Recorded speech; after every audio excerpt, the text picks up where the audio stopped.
Komitmen pembangunan yang dilakukan Joko Widodo dalam membangun Papua tidak perlu diragukan lagi. Presiden ingin membangun infrastruktur di tanah Papua lebih cepat. Hal itu dilakukan demi menjangkau efektivitas warga dan pergerakan ekonomi masyarakat Papua.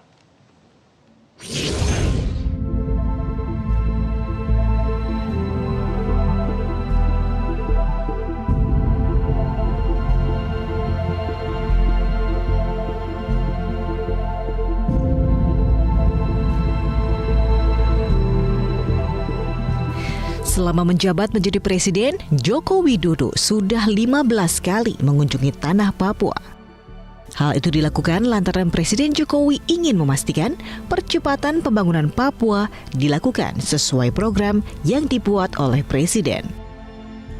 Belum lama ini, tepatnya bulan Agustus 2022, Presiden Jokowi kembali menginjakan kaki di tanah Papua. Selain memberikan bantuan langsung tunai BLT BBM untuk pertama kalinya, Presiden Jokowi meluncurkan dan meresmikan Papua Football Academy di Stadion Lukas NMB, Jayapura. Presiden ingin melahirkan talenta-talenta berbakat dari tanah Papua.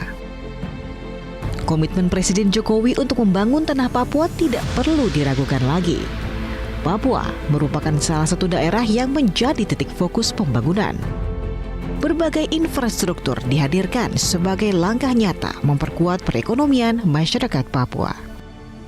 Beberapa infrastruktur difokuskan Presiden Jokowi dalam membangun Papua, antara lain pembangunan Jalan Trans Papua.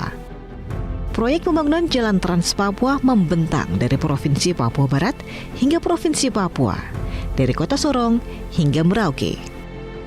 Panjang dari proyek Trans Papua ini lebih dari 4.000 kilometer. Selain meningkatkan perekonomian, pembangunan Jalan Trans Papua ini untuk mengurangi kesenjangan pendapatan serta mengurangi tingginya harga di masing-masing wilayah. Di tahun 2019, Presiden Jokowi meresmikan jembatan panjang Hamadi Holteka dengan panjang 1.328 meter yang menghubungkan kota Jayapura dengan distrik Muaratami di Provinsi Papua. Dengan adanya jembatan ini akan menumbuhkan titik perekonomian baru di Jayapura dan sekitarnya. Selain jalan dan jembatan, Presiden juga membangun infrastruktur kelistrikan di Papua dan Papua Barat. Untuk mencapai keberhasilan pembangunan di Bumi Cenderawasih bukan perkara mudah.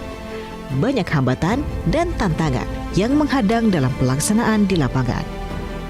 Akan tetapi, pemerintahan Joko Widodo dan Ma'ruf Amin seakan tak pernah menyerah untuk meningkatkan kesejahteraan masyarakat di tanah Papua.